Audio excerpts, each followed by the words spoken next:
I was an athlete for my whole life, even before I got cancer, even after the cancers. And swimming was my forte.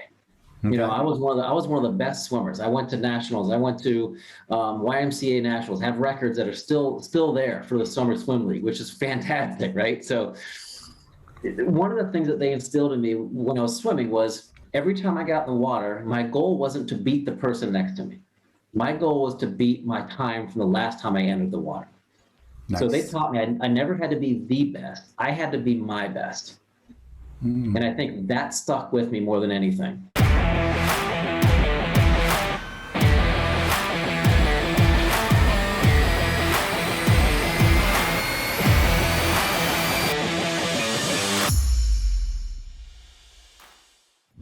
Sean, welcome to a session of Rock Your Money, Rock Your Life podcast. And I think you have definitely rocked your life. We'll find out if you've rocked your money also, but I think you've rocked your life pretty big time. I appreciate it, man. I'm excited. So, a lot of people have this dream of, or fantasy, we'll call it, of climbing Mount Everest. And yet there's not a big percentage of the population that has done it. And even less percentage of population that have done it not fully equipped with all moving and normally functioning parts of their body. Why don't you tell us and walk us through a little bit about, well, first bring us back, how you grew up and that kind of your life, and then how all of this came about. Absolutely. I'm assuming you don't want to go way back to when, my mom and dad got together, and then 9 months later I came out. Well, some of the exciting parts, that's exciting part. No, my life. I mean, I'm born and raised in Ohio. I was a normal Midwest guy until I was doing a layup in basketball, and that's when my life changed forever. Because I came down and my knee snapped. The knee injury stuck me in the hospital. They initially thought I had pneumonia, wasn't being cured. They stuck me in a different hospital. And as a 13-year-old, that's when they told my parents, "Hey, your firstborn son has 4th stage Hodgkin's lymphoma, and he only has 3 months to live." That's when my life really took a detour. How old were you when that happened? 13. So I was in the 8th grade, and if you can imagine being in the 8th grade, I'm guessing maybe 20 years ago.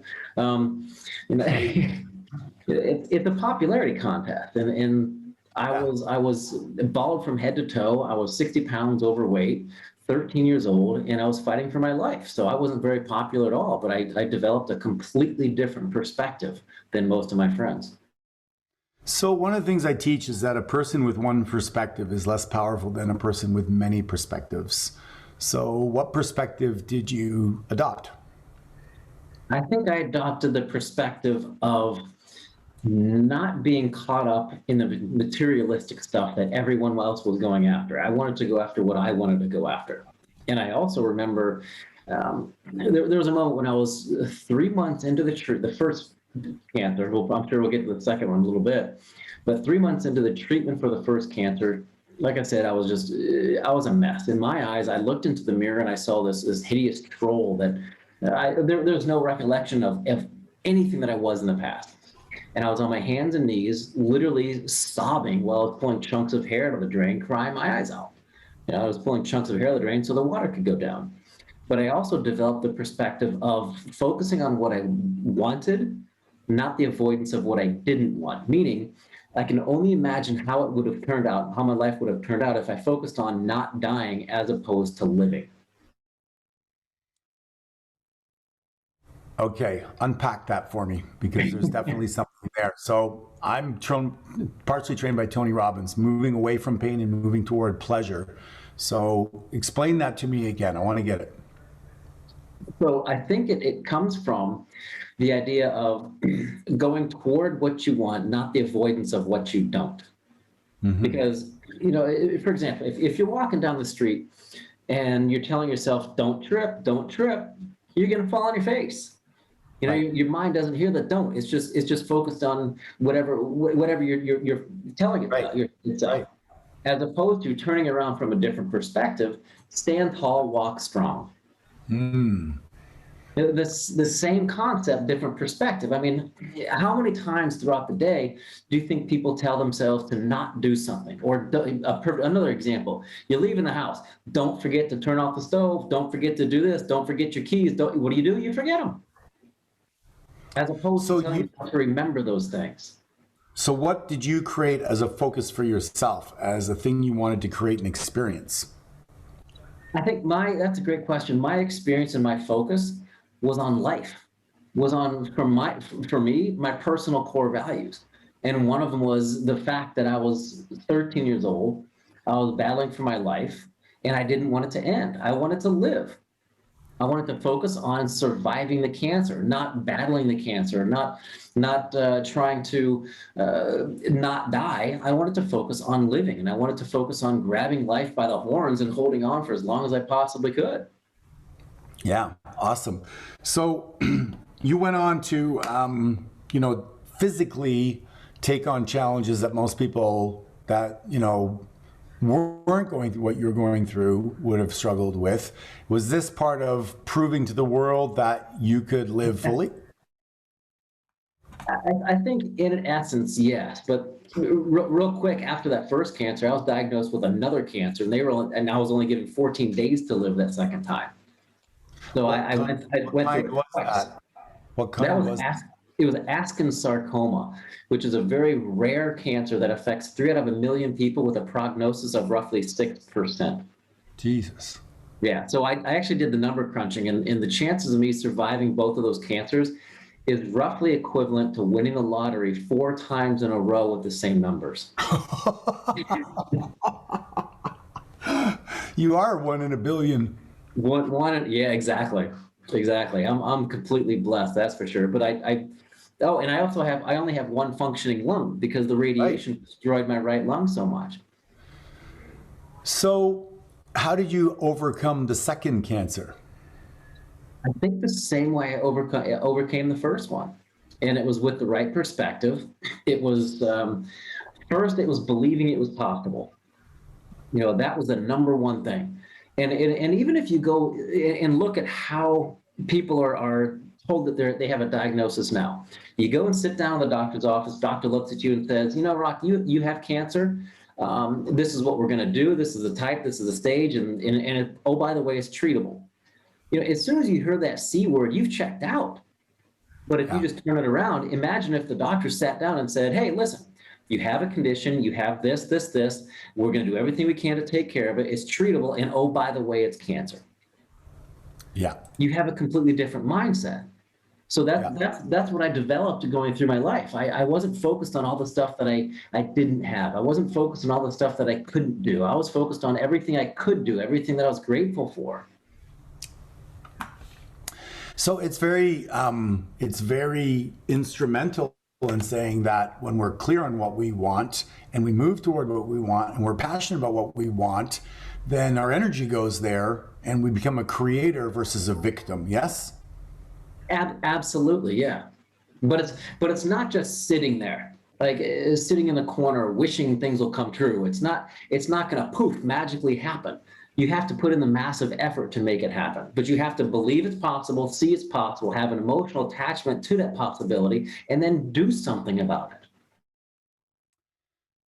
So where did you get those three elements? Because we live in a society that is a victim society, and I want to just define that. It's not that, oh, I'm a victim. To me, a victim is where you say the circumstances I'm in are stronger than me, and I don't know how to deal with it, right? And so you had these circumstances and you said, I'm going to defy them and I'm going to overcome them. Where did that come from? You know, I honestly, I think it came from my parents. I think it came from my upbringing because I was an athlete for my whole life, even before I got cancer, even after the cancers. And swimming was my forte. Okay. I was one of the best swimmers. I went to nationals. I went to YMCA nationals. Have records that are still there for the summer swim league, which is fantastic, right? So one of the things that they instilled in me when I was swimming was every time I got in the water, my goal wasn't to beat the person next to me. My goal was to beat my time from the last time I entered the water. So they Nice. taught me I never had to be the best. I had to be my best. And I think that stuck with me more than anything. That's beautiful. I love that. If you're listening to this, man, we're dropping some gems here. You don't have to be the best. I have to be my best. I love that. That's beautiful. So you went on to, traverse almost every single big mountain on the planet, and to, be highly unusual. Tell us a little bit about that journey and what it meant to you and what it was like. Well, kind of leading up to it, well, we won't even cover my college years because I was reliving my high school years in college, and I turned it into Belushi from Animal House. So we'll skip over that. That's a great time in college. Went to grad school, decided I couldn't do that, but I kept thinking bigger and bigger and bigger because for the longest time I just ignored the whole cancer aspect. And anyone who goes through anything traumatic, it changes you, but you have a choice in how you want to see how it changes you. And I wanted to use it as something good. I wanted to literally go from tragedy to triumph. And I kept thinking bigger and bigger and bigger. And I wanted to, and eventually I came up with the largest platform on earth, and I wanted to use that as a platform to scream hope. Because the human body can live for roughly 30 days without food. The human condition can sustain itself for about 3 days without water, but no human alive can live for more than 30 seconds without hope. Because without hope, we have nothing left. And I wanted to use that as a platform to give other people touched by cancer some hope. That was the initial concept and the initial idea. So when I actually summited Everest and became the first cancer survivor to do so, I had a flag that was about this big that had names of people touched by cancer. And it was on a silk flag, so it was light and weight, so I could actually carry it up there. But it was in my chest pocket, close to my heart, as a constant reminder of my goals and my inspiration and my hope. And I did that to, like I said, literally reach around the world and inspire other people. After Everest, I climbed the highest mountain on every continent and did the same thing with each one of those mountains. I took a flag up there and dedicated it to people touched by cancer with names and everything. Then the South Pole, then the North Pole. And when I got to the North Pole, there's a film on Amazon called True North. You'll see there's thousands of people on this flag. So I've learned to tap into my personal core values of giving back and helping others, because I think I'm at I don't want to say an age, but you get to a point in your life where it's kind of like Christmas. You get to a point where even if you don't celebrate it, you'll understand this analogy. You get to a point where you get more out of giving a gift to someone than you do receiving it. So that's what I get more out of. And I've taken a group up Kilimanjaro I've been up there 20 times, which is the highest mountain in Africa. And I love, this is going to sound really bad, I love seeing them cry up there. And it's not tears of sadness, it's tears of happiness. And that's what really motivates me to reach around the world and to continue inspiring and empowering others to go after their own dreams. Yeah, beautiful. What's it like with one lung doing that type of thing? Because I'm imagining difficult with two lungs, but how do you get around that? I think subconsciously or unconsciously, I have utilized mindfulness and the compound effect for years.